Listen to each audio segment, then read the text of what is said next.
अस्सलाम वालेकुम नाज़रीन, तेलंगाना न्यूज़ टुडे में आपका खैर मक़दम है। मैं मोहम्मद इजहार, पेश खिदमत हेडलाइंस। रुकन कौंसिल कविता ईडी के दफ्तर पहुंच गई, शराब केस में पूछताछ जारी।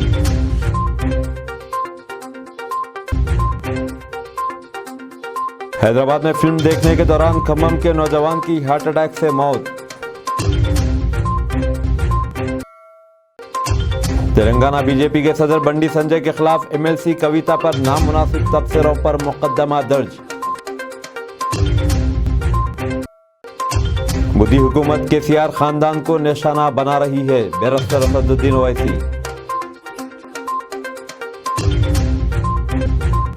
अब खबरें तफसील के साथ। एमएलसी कविता पर बंडी संजय के नामुनासिब तबसरों की मुखालिफत में एमएलए दानम नागेंद्र की क़ियादत में पंजागुट्टा चौरास्ते पर एहतजाज किया गया। एहतजाजियों ने बीजेपी के खिलाफ नारे लगाए और बीजेपी के रियासती सदर बंडी संजय के खिलाफ सख्त कार्रवाई का मुतालबा किया। बंडी संजय को एमएलसी कविता से माफ़ी मांगने का मुतालबा किया गया।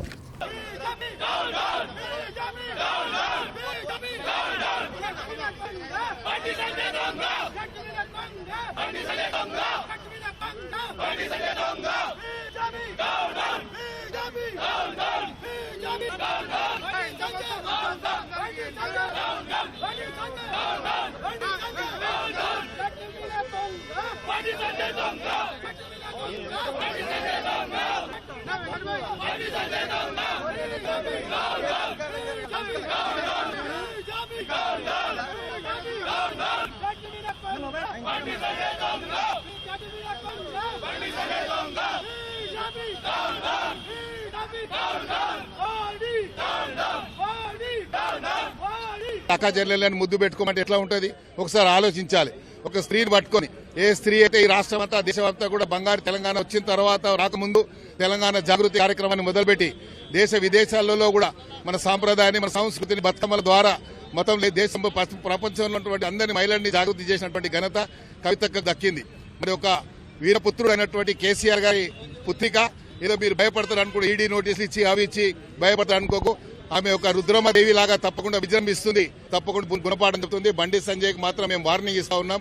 ఇప్పటికైనా బండి సంజయ్ నువ్వు వాడుతున్నటువంటి పదజాలాన్ని ముఖ్యమంత్రి గారిని ఉద్దేశించి, కేటీఆర్ గారిని ఉద్దేశించి, కవిత గారిని ఉద్దేశించి, బీఆర్ఎస్ నాయకులను ఉద్దేశించి ఏదైతే వ్యాఖ్యలు వాడుతా ఉన్నావో నువ్వు మానుకోవాలని మేము డిమాండ్ చేస్తా ఉన్నాం. మా బీఆర్ఎస్ నాయకులు ఓకేని సహనాన్ని మీరు మా వీక్నెస్ గా అనుకోవద్దు. మేము ఒక్కసారి విజృంభణ మొదలు పెడితే బండి సంజయ్ ను హైదరాబాద్ లో కూడా తిరగలేవని కూడా ఇచ్చేస్తుంటూ ఎంబడే కవిత గారికి మీరు అన్కండిషనల్ గా అపాలజీ చెప్పాలి అని చెప్పి డిమాండ్ చేస్తా ఉన్నాం. पीसीसी के सदर हेमंत रेड्डी ने कहा कि कांग्रेस के इख्तियार में आने के 6 माह के अंदर रियासत में बंद शक्कर के कारखानों को खोलने का वादा किया है। उन्होंने कहा कि ज़राअत के छत्तीसगढ़ मॉडल को रियासत में लागू किया जाएगा। उन्होंने किसानों से मुलाकात की और जगतियाल ज़िले के मुतियामपेटा में शुगर फैक्ट्री के बंद होने के बारे में तफसीलात हासिल की। जिसले में केसीआर इख्तियार में आए, इसने शुगर फैक्ट्री बंद कर दिया और खुददार किसानों को ठेस पहुंचाई।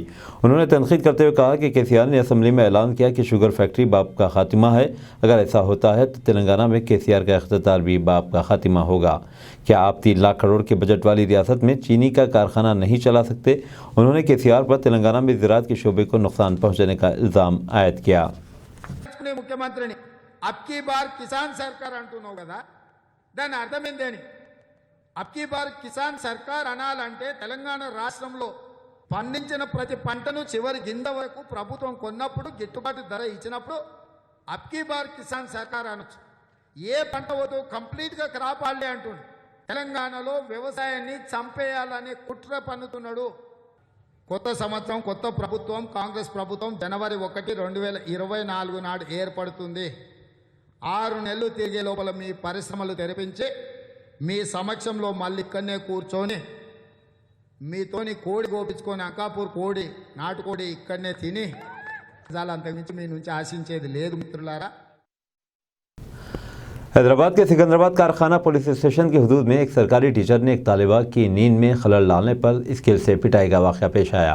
आशीष कुमार एक सरकारी प्राइमरी स्कूल में पहली जमात में पढ़ रहा है। रवि कुमार दोपहर के खाने के वक्फे के दौरान क्लासरूम में सोता है क्योंकि वहां कोई तालिब इल्म नहीं होता। रवि कुमार इस बात पर नाराज़ थे कि तलबा ब्रेक के बाद क्लासरूम में आए, शोर ने इनकी नींद में खलल डाला। आशीष कुमार, जो स्केल्स के साथ कई दीगर तलबा के साथ अपनी मेज़ के करीब थे, घुटने के नीचे हिस्से में मारा गया। आशीष की माँ, जिसने अपने बेटे को नहाते हुए निशान देखा, जख्म का दरियाफ़्त किया और कहा कि उस्ताद ने इसे मारा है। स्कूल जाने के बाद उस्ताद रवि कुमार ने कहा कि इसने इसे नहीं मारा। वालिदैन ने कारखाना पीएस में रवि कुमार के खिलाफ शिकायत करवाई क्योंकि दीगर तलबा ने कहा कि इसने भी इन्हें मारा है।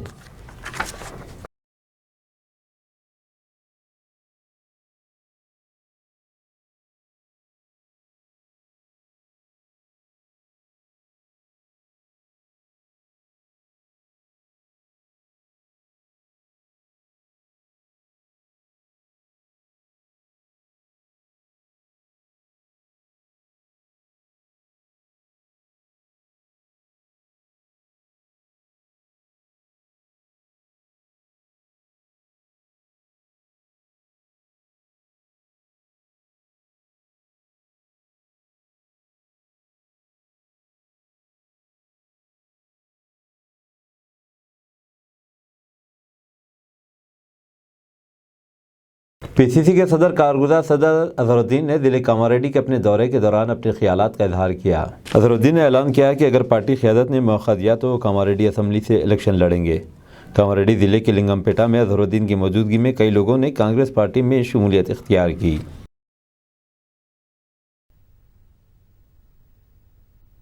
करो कि मगर AICC मुझे अगर मौका देगी, पार्टी मौका देगी तो शायद मैं कामारेड्डी से भी इलेक्शन लड़ सकता हूँ, क्योंकि मैं मदन मोहन साहब के नजदीक बाजू की कॉन्स्टिट्यूंसी में रहना चाह रहा हूँ, क्योंकि इनका काफी यहाँ पे पकड़ है और उम्मीद करता हूँ कि मुझे सपोर्ट मिलेगा। बट लेकिन जब पार्टी अगर टिकट देगी तो वो इम्पोर्टेंट है। रुकने काउंसिल कविता ईडी के दफ्तर पहुंच गई। शराब केस में पूछताछ जारी। BRS रुकने काउंसिल कविता ने दिल्ली शराब मामले में ईडी की तहकीकात में हाजिर हुई। कविता कारों के काफिले के साथ दिल्ली के APJ अब्दुल कलाम रोड पर वाक़ ईडी के हेड ऑफिस पहुंच गई। फिलहाल ईडी के एहलकार MLC कविता से पूछगछ कर रहे हैं। ईडी ऑफिस के अंदर जाने से पहले उन्होंने पार्टी लीडरों और मीडिया के नुमाइंदों का इस्तकबाल किया और अंदर चली गई। घर से ईडी ऑफिस जाते वक्त MLC कविता के साथ खानदान के अफराद BRS पार्टी के कैदीन 10 गाड़ियों में सवार थे। कविता के साथ इनके शौहर अनिल और वकला भी थे। पुलिस ने इन्हें दफ्तर के गेट के करीब रोक लिया, सिर्फ कविता को अंदर जाने की इजाज़त दी। पुलिस ने कविता के शौहर और वकला से कहा कि अगर हमें किसी चीज़ की ज़रूरत हो तो आपको इत्तला देंगे। सिक्योरिटी एहलकारों ने वाज़ेह किया कि सिर्फ कविता को ही अंदर जाने की इजाज़त है।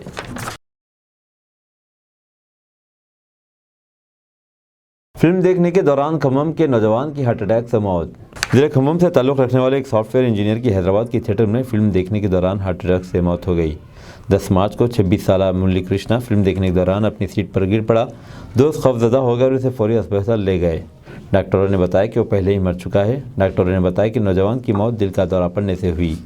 अरकान ख़ानदान को इत्तला देने के बाद दोस्तों ने लाश को मदीरा मुंतकिल किया। दोस्तों का कहना है कि मुरली कृष्णा को कोई बुरी आदत नहीं थी। वो हैदराबाद में मुकीम था और इसे कंपनी में मुलाजिमत मिल गई थी, सिर्फ ज्वाइन होना बाकी था। शायद मुलाजिमत ज्वाइन करने के बाद छुट्टी ना मिले, ये सोचकर वो दोस्तों के साथ फिल्म देखने गया था कि यह हादसा पेश आया। तेलंगाना बीजेपी के सदर बंडी संजय के खिलाफ MLC कविता पर नामुनासिब तबसरों पर मुकदमा दर्ज। तेलंगाना बीजेपी के सदर बंडी संजय के खिलाफ मुकदमा दर्ज किया गया है। BRS कैदी ने पुलिस से शिकायत की कि बंडी संजय ने रुकने काउंसिल कविता के खिलाफ नामुनासिब तबसरा किया है। BRS कैदीन की शिकायत की बुनियाद पर हैदराबाद की बंजारा हिल्स पुलिस स्टेशन में बंडी संजय के खिलाफ मुकदमा दर्ज किया गया। बंजारा हिल्स पुलिस ने IPC की दफ़ा A354, 504, 509 के तहत मुकदमा दर्ज किया है। तेलंगाना विमेंस कमीशन ने भी बीजेपी की रियासती सरबराह बंडी संजय के रिमार्क्स पर संजीदा नोट लिया है। ख़वातीन कमीशन ने DGP को बंडी संजय की तहकीकात का हुक्म दिया, जिन्होंने MLC कविता पर नामुनासिब तबसरा किया। ख़वातीन कमीशन ने बंडी संजय को शख्सी तौर पर पेश होने का हुक्म दिया है। ख़वातीन कमीशन की चेयरपर्सन सुनीता लक्ष्मा रेड्डी ने तशवीश का इजहार करते हुए कहा कि बंडी संजय के तबसरे ख़वातीन की तजलील करने वाले हैं। दूसरी तरफ BRS पार्टी के कैदीन और कारकुनों ने बंडी संजय के रिमार्क्स के खिलाफ रियासत भर में एहतजाज कर रहे हैं। बंडी संजय का पुतला जलाया गया और कविता से माफ़ी मांगने का मुतालबा किया। BRS कैदी ने बंडी संजय के खिलाफ एसआर नगर PS में शिकायत दर्ज करवाई। वजीर सत्यवती राठौर और सबिता इंद्रा रेड्डी ने गवर्नर तमिलसाई से मुतालबा किया कि वो बंडी संजय की तफसीरों का जवाब दें। మా మంత్రుల మీద కేసులు, మా కవిత గారి మీద కేసులు. కవిత కేసీఆర్ ముఖ్యమంత్రి అయితే బయటికి రాలేదు. కేసీఆర్ ఉద్యమం ఉన్నప్పుడే ఓ ఉద్యమ నేత బిడ్డగా తను ఒక ధైర్యవంతురాలు, విద్యావంతురాలు, ఒక చైతన్యవంతురాలు, తెలంగాణ సమాజం బాగుపడాలని రాజకీయాల్లోకి వచ్చింది. ఆ జాగృతి నీడన తను బ్రహ్మాండంగా ఈ దేశంలో, రాష్ట్రంలో తెలంగాణ సంస్కృతిని, సాంప్రదాయాల్ని చాటి చెప్పే విధంగా పనిచేస్తూ ఉంది. ఈ కేసులకు భయపడం, మీరు ఎవరి మీద ఎందుకు కేసులు పెడుతున్నారో భారతదేశంలోని ప్రతి పౌరుడికి అర్థమైపోయింది. నరేంద్ర మోడీ అని అంటే అదానీ అని, అందులో పనిచేసే వాళ్ళు ఎవరికి కేసులు ఉండవు. పక్కన కర్ణాటకలో నీ మంత్రుల మీద, ఎమ్మెల్యేల కేసులు అయితే ఈడీ పోదు, పోలీస్ పోదు, సిబిఐ పోదు. కానీ మా మీద మాత్రం మీరు పట్టపగలు దొంగలాగా పట్టుబడితే మా మీద కేసులు. నువ్వు తోవిన గోతిలో నువ్వే పడబోతున్నావు బీజేపీ, బండి సంజయ్ అని చెప్పి హెచ్చరిస్తా ఉన్నావు. నీకు సిగ్గుండాలి. 2018 నీ ఎన్నికల్లో 119 నియోజకవర్గాల్లో 100 పైచిలుకు నియోజకవర్గాల్లో నీ డిపాజిట్ రాలేదు. నువ్వు ఎన్ని ఈడీలు, బోడీలు, మోడీలను తెచ్చుకున్నా 2023లో కూడా నీకు 100 పై నియోజకవర్గాల్లో నీకు డిపాజిట్ రాదు. ఇది రాసి పెట్టుకోమని చెప్పి హెచ్చరిస్తూ ఉన్నాం. తప్పకుండా మహిళా లోకం తిరగబడితే నీ గతి అధోగతి పాలే. ఇది గుర్తుపెట్టుకోమని చెప్పి మేము హెచ్చరిస్తూ ఉన్నాం. బండి సంజయ్, నోరు దగ్గర పెట్టుకొని మాట్లాడు. నీకో తల్లి ఉందనే విషయాన్ని మర్చిపోకు. నీకు బిడ్డ, భార్య ఉంది. నీ బిడ్డను, నీ తల్లిని ఎవరైనా పట్టుకొని ఇవే మాటలు మాట్లాడితే నీ రియాక్షన్ ఏంది ఒక్కసారి ఆలోచించుకో. బిడ్డ నోరుంది కదా అని ఎట్లా పడితే అట్లా మాట్లాడితే సమాజం సహించదు. ఇలాంటి వాళ్లకు రాజకీయ బహిష్కరణ చేయాలి. నిజంగా బీజేపీ నీ రాజకీయ ఔన్నత్యాన్ని నువ్వు చాటి చెప్పాలంటే ఈ బండి సంజయ్ లాంటి మూర్ఖుడిని సస్పెండ్ చేయాలి, బహిష్కరించాలి పార్టీ నుంచి అని చెప్పి నేను డిమాండ్ చేస్తూ ఉన్నాను. తప్పకుండా ఇలాంటి ఈడీలకు, బోడీలకు మేము భయపడం, ధైర్యంగా ఎదుర్కొంటాం. మీరు నిజంగా చేసిన కేసుల ద్వారా మీరు జైలుకు పోయే, మీరు మరి ఊచులు లెక్క పెట్టుకునే రోజులు మీకు వస్తాయి. మాకు ఎలాంటి ధైర్యం లేదు. మేము అన్నీ కూడా ఎదుర్కొంటాం. ప్రజాబలంతో తిరిగి రెట్టింపు ఉత్సాహంతో తిరిగి 103 సీట్లతోని రేపు 2023లో అధికారంకి వచ్చేది బీఆర్ఎస్, కేసీఆర్. ఇది మర్చిపోవద్దు. ఇది గమనంలో పెట్టుకొని నువ్వు పనిచేసుకుంటే మంచిది అని చెప్పి హెచ్చరిస్తా ఉన్నాం. Thank you.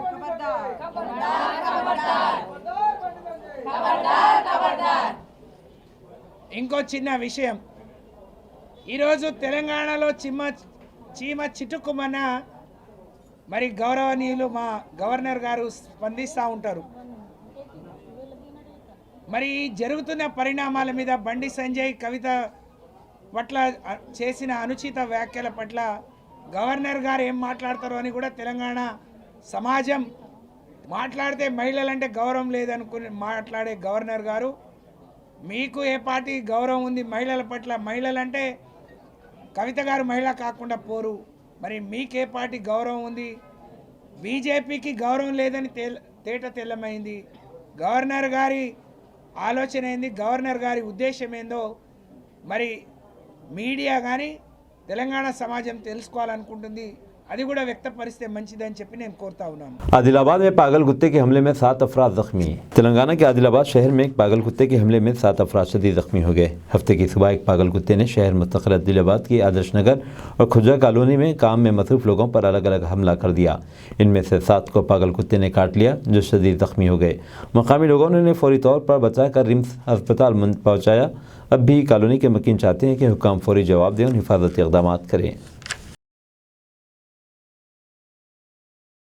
मोदी हुकूमत के सीआर खानदान को निशाना बना रही है। बैरिस्टर असदुद्दीन ओवैसी सदर कुल हिंद मजलिस इत्तेहादुल मुस्लिमीन व रुकन पार्लियामेंट हैदराबाद ने इल्ज़ाम आयद किया है कि मरकज़ में बरसर इक़्तिदार मोदी हुकूमत चीफ मिनिस्टर तेलंगाना के सीआर के खानदान को निशाना बना रही है। बीजेपी अरकान पार्लियामेंट ने मुसलमानों के माशी बाइकाट की अपील की है। उन्होंने लोगों से कहा है कि वह हथियार घर पर रखें, लेकिन मोदी हुकूमत सीएम तेलंगाना और उनके अरकान खानदान को निशाना बनाने में मसरूफ़ है।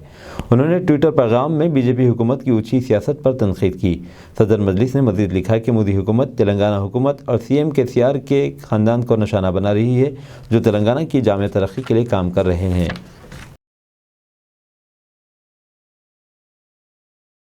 साबिक चीफ मिनिस्टर आंध्र प्रदेश किरण कुमार रेड्डी का बीजेपी में शामिल होने का इम्कान।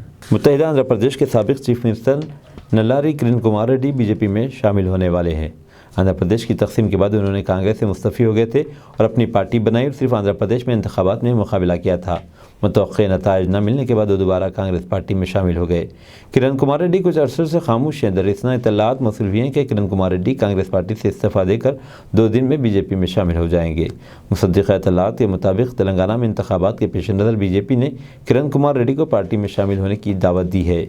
खबर है कि किरण कुमार रेड्डी, जो फिलहाल हैदराबाद में मुक़ीम है, तेलंगाना बीजेपी के लिए काम करेंगे।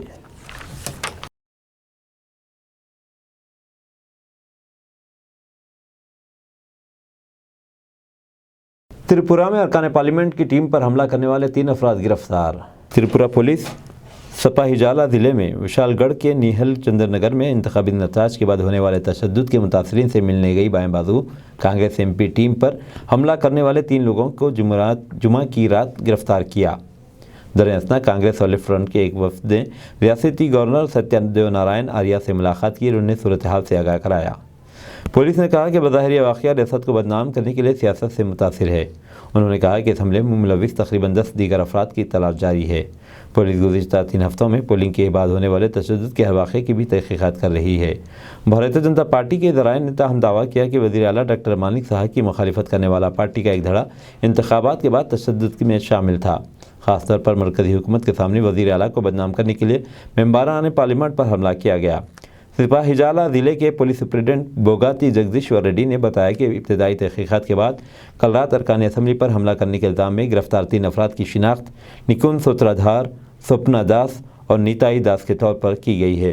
तीनों अफराद को जांच के लिए इनकी हिरासत का मुतालबा करते हुए अदालत भेज दिया गया। उन्होंने कहा कि तफ्तीश के दौरान कुछ और नाम भी सामने आए हैं, इन्हें भी जल्द गिरफ्तार कर लिया जाएगा।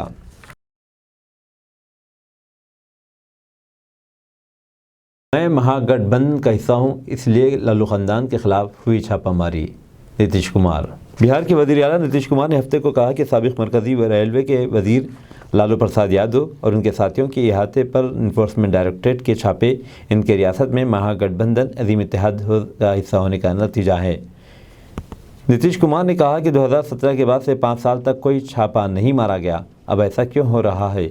इसकी सादा सी वजह है कि मैं महागठबंधन का हिस्सा हूँ। इस तरह के छापे हमें खौफजदा नहीं कर सकते और हमारी हुकूमत बिहार को आसानी से संभालती रहेगी। महागठबंधन में दिल बदल के मामले पर रद्द-ए-अमल दायर करते हुए नीतीश कुमार ने एक बार फिर इसे अफवाह करार देते हुए कहा कि बिहार में महागठबंधन का कोई मसला नहीं है। उन्होंने कहा कि फ़िक्र न करें और अफवाहों पर कान न धरें। ईडी ने जुमा को लालू प्रसाद, उनके ख़ानदान के अरकान और करीबी साथियों के दिल्ली, नोएडा, गाज़ियाबाद, गुरुग्राम, मुंबई, रांची और दीगर मकामात पर वाक़ 15 ठिकानों पर छापे मारे। ईडी के अहदेदारों ने तेजस्वी यादव और उनकी बहनों रागनी यादव, हिमा यादव और चंदा यादव के घरों से 53 लाख रुपये नकद, 1.5 किलोग्राम सोने के जेवरात, 540 ग्राम सोने के सिक्के और $1900 बरामद का दावा किया है। कुछ हो गया था, क्या हुआ? अब काहे नहीं उस समय हुआ था? केसीआर की बेटी कविता को क्या बोले? एक आदमी का नाम ले लेंगे तो बिना मतलब बेचारे फिर कई चीज बोलते रहेंगे। अब हम हमारे लिए उचित नहीं है हम उनका नाम ले लें कि उन्हीं से जरा पूछिए कि क्या बात हुई थी, लेकिन हम नाम ले लेंगे बेचारे का तो ऐसे ही पीछे किए हुए रोज बोलना पड़ता है ना, उन लोगों को रोज बोलना पड़ता है। और तब भी तो आपसे जानना चाहते हैं कि आप खामोश क्यों हैं इस पर? किस पर? सुशील मोदी जानना चाहते हैं आपसे कि आप चुप क्यों हैं इस पे? कौन सी पर? सुशील मोदी क्या चीज करते हैं इसको छोड़िए ना। सुशील मोदी नहीं बोलेंगे बेचारे रोज, उनको तो रोज बोलना ही ना है। यहाँ हम क्या हम क्या चाहते थे बोलिए? तब हम क्या बोले, एक बार तो बोल चुके हैं ना सब जी, तो वो नहीं बोलेंगे रोज रोज तो कैसे होगा। बोले रोज बोलते रहे, जितना और बोलना है मेरे खिलाफ भी खूब बोलते रहे, हमको कोई मतलब नहीं। हम क्या लगेगा? मनीष सिसोदिया, एक कविता, इन सब पर भी कार्रवाई कर रही है सर। तमाम विपक्षी पार्टियां जितने हैं उन पर कार्रवाई ईडी कर रही है लगातार। इस तरीके तो से आप हो जाए, वो लोग तो बता ही देंगे आपको जिन पर क्या बता सकते हैं। वो तो जिन पर होता है। एनसीपी लीडर हसन मुशर्रफ के घर ईडी का दूसरी बार छापा। बीवी ने कहा, इनसे कहें हमें गोली मार दें। इन्फोर्समेंट डायरेक्टर ईडी कोल्हापुर में कोऑपरेटिव शुगर मिल की खरीदारी में मुबैना विवादों के सिलसिले में senior NCP leader Hasan Mushrif के घर और दीगर अहाते पर छापे मारा। ईडी ने हसन मुशर्रफ के खिलाफ 2 महीने में दूसरी मरतबा छापेमारी की है। ख्याल रहे कि ईडी की तरफ से 11 जनवरी को कोल्हापुर और पुणे में इनके रिश्तेदारों और साथियों के अलावा मुशर्रफ के खिलाफ ये दूसरी बराह रास्त कार्रवाई है। सख्त सिक्योरिटी के दरमियान ईडी की टीम ने मुशर्रफ के घर पर छापा मारा और कागरू में वाक़ इनके घर की तलाशी ली। आज सुबह जैसे ही छापे शुरू हुए, नाराज़ एनसीपी कारकुनान, जिनमें बड़ी तादाद में ख़वातीन भी शामिल थी, मुशर्रफ के घर के बाहर जमा हुए और बीजेपी हुकूमत और तहक़ीक़ाती एजेंसियों के खिलाफ नारे लगाते हुए ज़बरदस्त एहतजाज किया। इसी दौरान हसन मुशर्रफ की अहलिया सायरा मुशर्रफ घर के गेट पर आईं और कारकुनों से कहा कि अमन कायम रखे, उनसे कहें कि हमें गोली मार दे। कारकुनों का कहना है कि मुशर्रफ साहब घर पर नहीं हैं, घर में बच्चे को बुखार है, अगर इसे कुछ हुआ या घर की ख़वातीन में से किसी को कोई परेशानी हुई तो हम खामोश नहीं बैठेंगे। मरकज़ी हुकूमत पूरी ताकत से आम आदमी पार्टी और दिल्ली हुकूमत को कुचलने की कोशिश कर रही है। एनडीटीवी से बोले सौरभ भारद्वाज। दिल्ली के नए वज़ीर सेहत सौरभ भारद्वाज ने 4 संभालने के बाद एनडीटीवी से खुसूसी बातचीत की। इसी दौरान सौरभ भारद्वाज ने कहा कि पूरी पार्टी और हुकूमत के लिए बहुत मुश्किल वक्त है। मरकज़ी हुकूमत आम आदमी पार्टी और दिल्ली हुकूमत को कुचलने की पूरी ताकत से कोशिश कर रही है, लेकिन आवाम की हिमायत हमारे साथ है और खुदा हमारे साथ है। जब हमने दिल्ली के लोगों की सेहत बेहतर की है तो हुकूमत और पार्टी की सेहत भी बेहतर होगी। सौरभ भारद्वाज ने मज़ीद कहा कि वाज़ेह हो गया है कि अगर बदगुमानी होती तो एजेंसियों के पास कुछ सबूत होते जिनकी बुनियाद पर सज़ा दी जाती।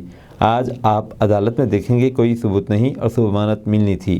दहशतगर्दों के लिए मनी लॉन्ड्रिंग का कानून लाया गया, लेकिन तवज्जो मनीष सिसोदिया और स्वतंत्र जैन पर है ताकि इन्हें ज़्यादा से ज़्यादा वक्त तक जेल में रखा जा सके। कर्नाटक के वजीर वी सोमन्ना के कांग्रेस में शामिल होने की कयास आराइयाँ। कर्नाटक के वजीर वी सोमन्ना के इस बयान के बाद कि वो ठहरा हुआ नहीं है बल्कि बहता हुआ पानी है। इनके भारतीय जनता पार्टी बीजेपी छोड़कर कांग्रेस में शामिल होने की कयास आराइयाँ लगाई जाने लगी हैं। वी सोमन्ना ने नामानिगारों से कहा, मैं ठहरा हुआ पानी नहीं हूँ, मैं बहता हुआ पानी हूँ। हल्के के लोग मुझे अपने बेटे के तौर पर देखते हैं। मेरी उम्र इस वक्त 72 साल है। अब मेरे पास करने को कुछ नहीं बचा, मैं बहता पानी हूँ। इनका बयान बीजेपी के इलेक्शन मैनेजमेंट कमेटी में शामिल न होने के बाद आया है। उन्होंने इस माह के शुरू में बीजेपी के कौमी सदर जेपी नड्डा के जरिए शुरू की गई पहली जनसंकल्प यात्रा में भी हिस्सा नहीं लिया था। इलेक्शन मैनेजमेंट कमेटी से इनके अखराज के बारे में पूछे जाने पर वी सोमन्ना ने कहा कि मैं इस पर तबसरा नहीं करूँगा। कर्नाटक के वज़ीर आला बसवराज बोम्माई को इंतखाबी मुहिम कमेटी का चेयरपर्सन और साबिक़ वज़ीर आला BS येदियुरप्पा को मेंबर के तौर पर मुक़र्रर किया गया है। इस 25 रुकनी टीम में साबिक़ वज़ीर रमेश जारकिहोली को भी शामिल किया गया। इस साल कर्नाटक में असेंबली इंतखाबात होने वाले हैं। मध्य प्रदेश में खौफनाक हादसा पेश आया। जिले धार में कौमी शाहराह पर एक कंटेनर 2 दीगर गाड़ियों से टकराने से ज़बरदस्त आग भड़क उठी। इस वाक़े में 2 की मौत हो गई और दो दीगर शदीद ज़ख्मी हो गए। हादसा इस वक्त पेश आया जब ड्राइवर ने इंदौर जाने वाले कंटेनर पर कंट्रोल खो दिया और डिवाइडर को बुर करते हुए मुखालिफ सिमत से आने वाली 2 दीगर गाड़ियों से टकरा गया, जिसके नतीजे में 3 गाड़ियों को आग लग गई। पुलिस ने बताया कि इस वाक़े में कंटेनर में सवार ड्राइवर और क्लीनर की मौत हो गई, जबकि दूसरी गाड़ियों में सवार 2 अफराद शदीद ज़ख्मी हो गए। उन्होंने कहा कि ज़ख्मियों को करीबी अस्पताल ले जाया गया, इलाज किया जा रहा है। बताया जाता है कि हादसे में फंसी बस के मुसाफिरों को मकामी लोगों की मदद से बहिफाजत बाहर निकाला गया। यहाँ पे जल रहा है, ये लोग घाट में जा रहा है।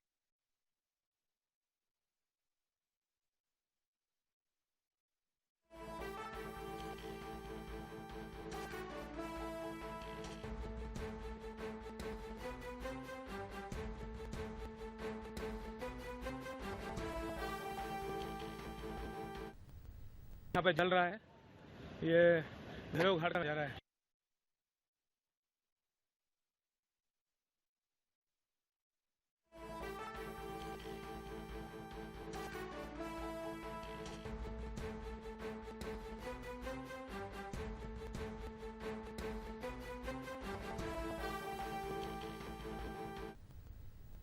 पाकिस्तान ने उठाया 1 साल पुराना मामला, हिंदुस्तान से मुश्तरका जांच की मांग का इरादा। पाकिस्तान ने 1 साल बाद फिर पुराने मामले को उठाया है।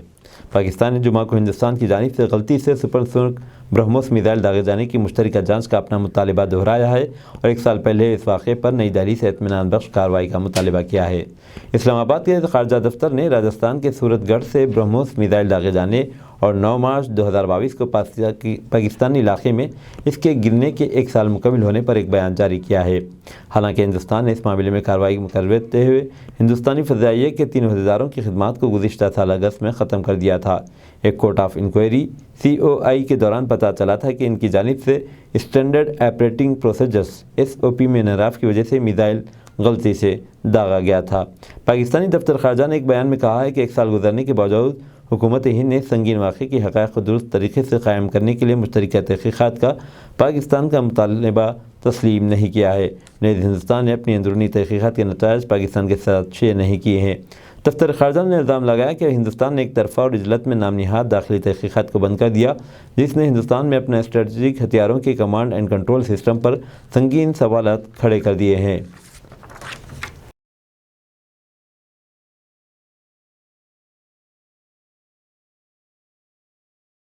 सऊदी अरब ईरान के दरमियान सफारती ताल्लुक़ात बहाल, तारीख़ी माहदे पर इसराइल को तशवीश।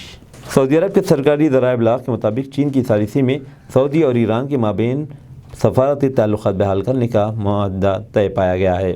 सऊदी अरब की मीडिया के मुताबिक सदर शी जिनपिंग की कोशिशों से ईरान और सऊदी अरब के हुकाम के माबेन 6 से 10 मार्च मुज़ाकरात हुए थे। एलामे में कहा गया कि सऊदी अरब और ईरान के दरमियान अच्छे ताल्लुक़ात की बहाली के लिए चीन की जानिब से किए गए इक़दाम के जवाब में तीनों ममालिक ऐलान करते हैं कि सऊदी अरब और ईरान के दरमियान माहदा तय पाया गया है। सऊदी सरकारी प्रेस एजेंसी की जानिब से जारी एलामिया के मुताबिक सऊदी अरब ईरान चीन की आला क़यादत के माबेन होने वाले माहदे के तहत सऊदी अरब और ईरान के दरमियान मुज़ाकरात की मेज़बानी चीन करेगा। सऊदी अरब के हवाई अड्डों पर ख़वातीन टैक्सी ड्राइवर्स भी मौजूद रहेंगी। सऊदी अरब में ख़वातीन को ड्राइविंग लाइसेंस दिए जाने से ख़वातीन ख़ुसूसन मुलाजिमत करने वाली ख़वातीन नक़्ल व हरकत के मामले में खुद मुक्तफ़ी हो गई हैं। इस सिलसिले में एक और कदम आगे बढ़ाते हुए सऊदी पब्लिक ट्रांसपोर्ट अथॉरिटी ने मुमलिकत के 4 हवाई अड्डों पर 80 से ज़ायद ख़वातीन टैक्सी ड्राइवर्स को रूट परमिट जारी करने का इंदा दिया है। अल-बिलाद अखबार के मुताबिक वज़ारत अफरादी क़ुव्वत व समाजी बहबूद के ताउन से ट्रांसपोर्ट अथॉरिटी 80 से ज़ायद सऊदी ख़वातीन को एयरपोर्ट टैक्सी सर्विस का हिस्सा बनाने के लिए तरबियत फ़राहम की जाएगी। मज़कूरा प्रोग्राम ट्रांसपोर्ट के शोबे में ख़वातीन को बाख्तियार बनाने के अहदाफ़ में से एक है। एयरपोर्ट टैक्सी सर्विस देने वाली बड़ी कंपनियों के साथ 3 माहदों पर दस्तखत कर दिए गए हैं। ये कंपनियाँ रियाद, जिद्दा, दम्माम और मदीना मुनव्वरा के हवाई अड्डों पर ख़वातीन ड्राइवर्स को तैनात करेंगी। दूसरे मरहले में मुमलिकत के तमाम हवाई अड्डों पर ख़वातीन टैक्सी ड्राइवर्स को तैनात किया जाएगा। वाज़ेह रहे कि मेट्रो रेल चलाने के लिए रियाद मेट्रो ने ख़वातीन को मेट्रोपॉलिट के ओहदे पर मुलाजिमत दी है। इसमें शहर हैदराबाद से ताल्लुक़ रखने वाली खातून मिसेस इंद्रालू लोकेश भी शामिल है। अमरीकी सदर जो बाइडेन ने साबिक़ सदर डोनाल्ड ट्रंप के बारे में दिलचस्प तबसरे किए। ट्रंप एक बार फिर अमेरिका के सदर बन सकते हैं। पेंसिल्वेनिया में बजट तजावीज़ पर बात करने वाले बाइडेन ने कहा कि लोग इनके और ट्रंप के दरमियान गुज़िश्ता इंतखाबात में होने वाले मुकाबले को याद रखेंगे। उन्होंने तबसरा किया कि डोनाल्ड ट्रंप एक बार फिर सदर मुंतखब हो जाएंगे। बाइडेन ने अपनी तकरीर में ट्रंप का तज़किरा किया तो वहाँ मौजूद हर शख्स ने तालियां बजाई। साबिक़ सदर डोनाल्ड ट्रंप पहले ही ऐलान कर चुके हैं कि वे 2024 के अमरीकी सदारती इंतखाबात में रिपब्लिकन पार्टी की जानिब से दोबारा इंतखाब लड़ने जा रहे हैं।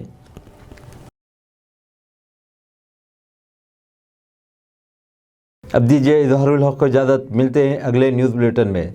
देखते रहें तेलंगाना न्यूज़ टुडे।